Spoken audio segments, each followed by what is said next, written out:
So before I even hopped on, I wanted to note, Crazy Daisy popped in my head. I don't know if you guys remember it, but Crazy Daisy was this flower that you would attach to a hose.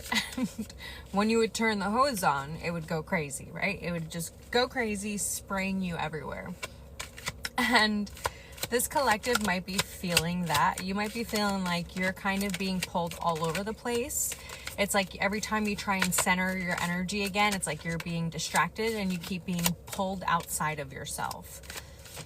And it may even feel very much like a Crazy Daisy scenario. Okay, they said that's good. All right, so let me just get these cards laid out here. I hope everybody's having a beautiful day. It is Tuesday. I am in the middle of running errands, so we decided to hop on a live while we can. All right, I have to rearrange these. So, how do you want it? Up, down, up.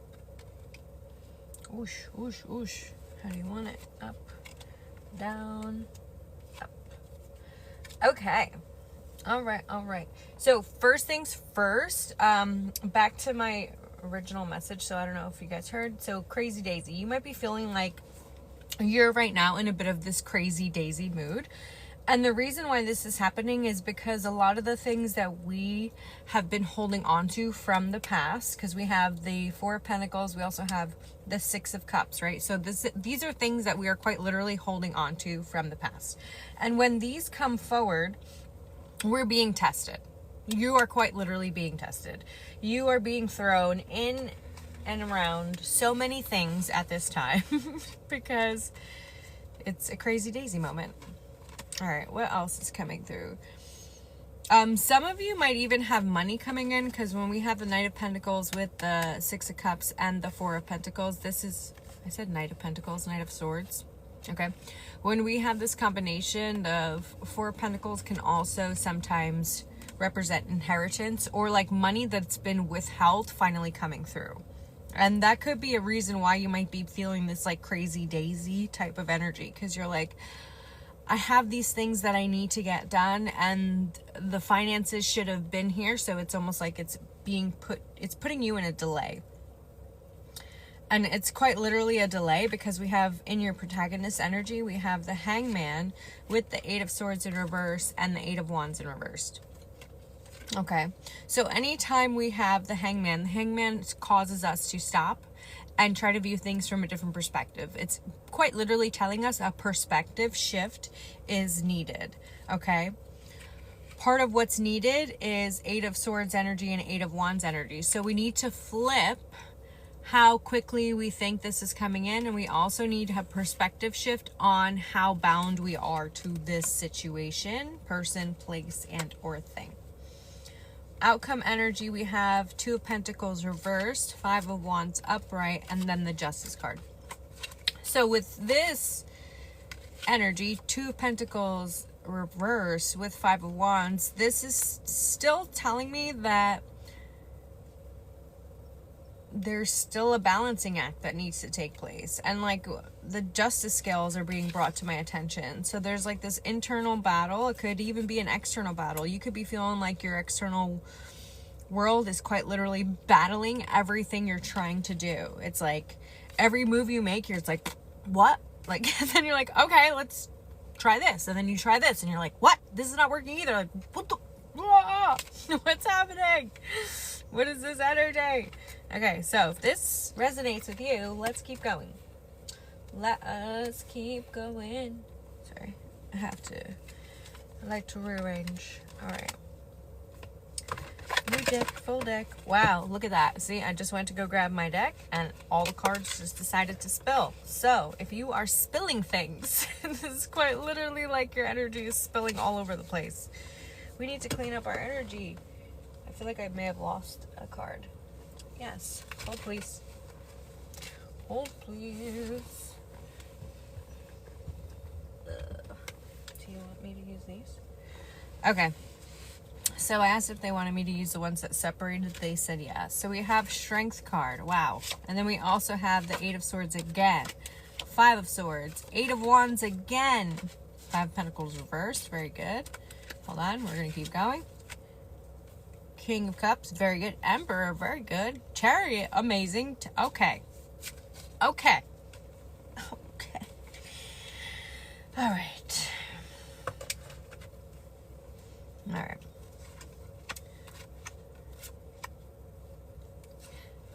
So your advice going forward is to continue allow yourself the opportunity to view yourself from this strong point, okay? Start anchoring into your power, I'm hearing. Allow yourself the ability to utilize this frustration that you're feeling and transmute that into solar plexus power.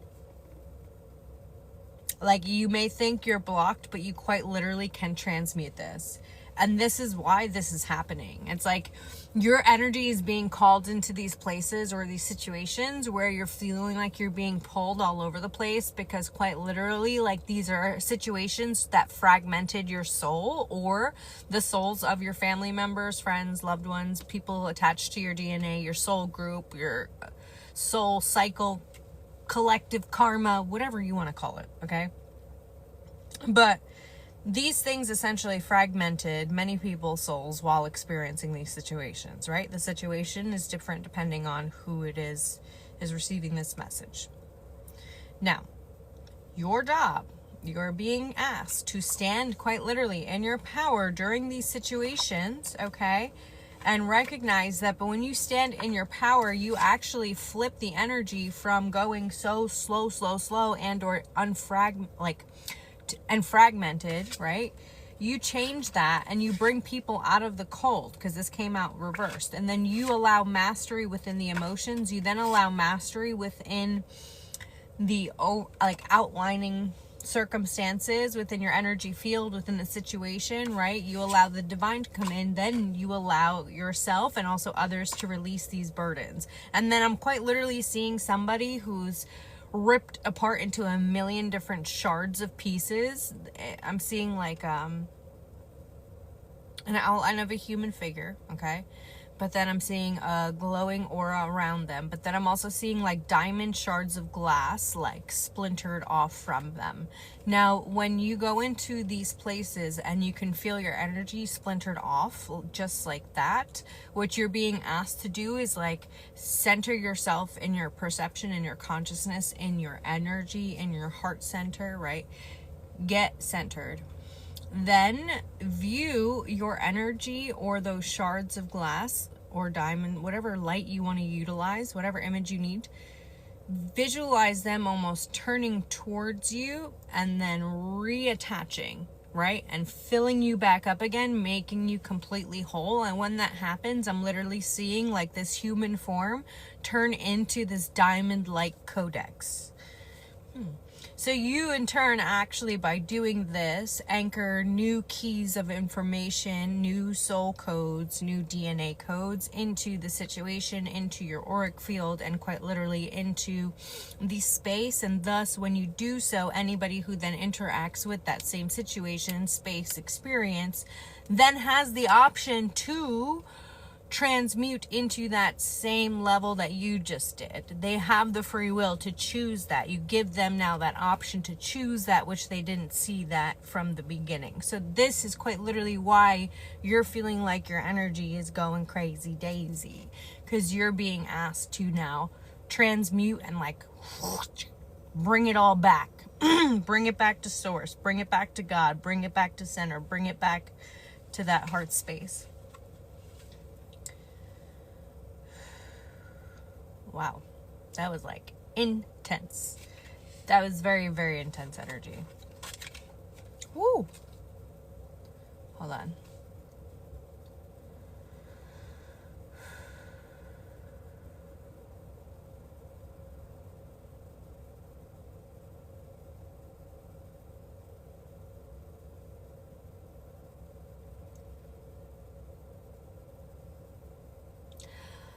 I'm hearing that it's better if you do this when you are alone, because you'll have more control over the energy around you, because you won't be bombarded so much by the energy of others, like the mental energy, emotional energy, and even physical energy of others around you in that space.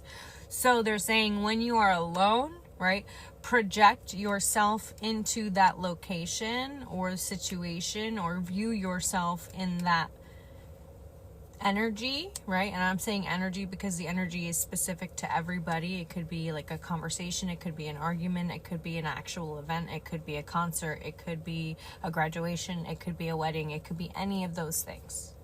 Okay? But they're saying when you are doing this from your centered state and making sure that you are fully alone in a safe space, you know what I mean? Like, we've energetically sealed the space with light. Project yourself into that situation. Call in backup, right? So we're calling in higher levels of awareness, meaning angels, meaning higher guides, meaning our highest self, meaning God, meaning ascended masters, meaning maybe deities that are higher of yourself, but are of higher consciousness and of unity consciousness, right? So you call them in. And then you visualize yourself and or everybody else like unfragmented, fragmented, right? So they're all splintered all around you. And then you set the intention that you are anchoring in the highest levels of love, unity, consciousness, and light into your field as well as the field of others while you're doing this. Ask then for those higher beings to assist with anchoring in higher frequencies of light as well as information for the highest good of all, so that when you anchor in this frequency, it then seals everyone with these light codes and thus amplifies the healing, or I'm seeing it all come together, right? So you're going to watch everybody unsplinter and come back together, including yourself. And when that happens, then visualize them surrounded by like a rainbow iridescent light, sealing both you and all parties, or even like a whole collective, whatever it is that you're utilizing for this energy work, with the highest divine light and highest good for all. And then set the intention that this be done across all timelines, all planes of existence, all levels of consciousness, and throughout all levels of energy. And then thank the guides for being with you. Thank you for doing this for the the situation, the event, whatever it is that you're doing it towards. And then bring yourself back to the present state, grounding, and then make sure afterwards you do an energy brush. Well, that was very intense, my throat chakra. Whew. So afterwards, they're saying to finish it off, you are going to brush the energy off of yourself, and you're going to take your hands, visualize white light or whatever light is the easiest for you coming from your hands. You don't have to use light. You can just set the intention that as I sweep, I'm clearing and transmuting for the highest good. Okie dokie. Cool. So you take your hands, you then sweep them all down the entire back side of your body, your bum, the back of your legs, all the way down behind your heels, touch the ground, okay? Then you take your hands again, sweep them all the way down the front of your body, down your belly, down the hips, front of your legs. Ooh, that's a release already. Down the front of your toes, touch the ground, right? And then you're going to do the top of your arms, and then you're also going to do the bottom underneath of your arms, right? Because we're dragging it or pulling it off. And then again, you're going to touch the ground, or you can flick your hands. Just make sure wherever you're flicking your hands, you are not flicking it towards an animal, plant, or person. Okay? All right. I love you. That was very intense, this reading. It was very interesting also. So I hope you enjoyed it. I'll try and hop on later. I have a bunch of errands to do today. I'm being guided later to do like a free reading for a bunch of people. So like just giving you guys a heads up. So just make sure you follow me just so that you're alerted for it. I love you all so much. Have a beautiful day. And remember, if you're feeling crazy daisy, you're feeling that way to anchor, center, transmute, and clear, not only for yourself, but for everybody around you, for the collective, for your soul, for even the planet as well. Okay? Love you. Bye.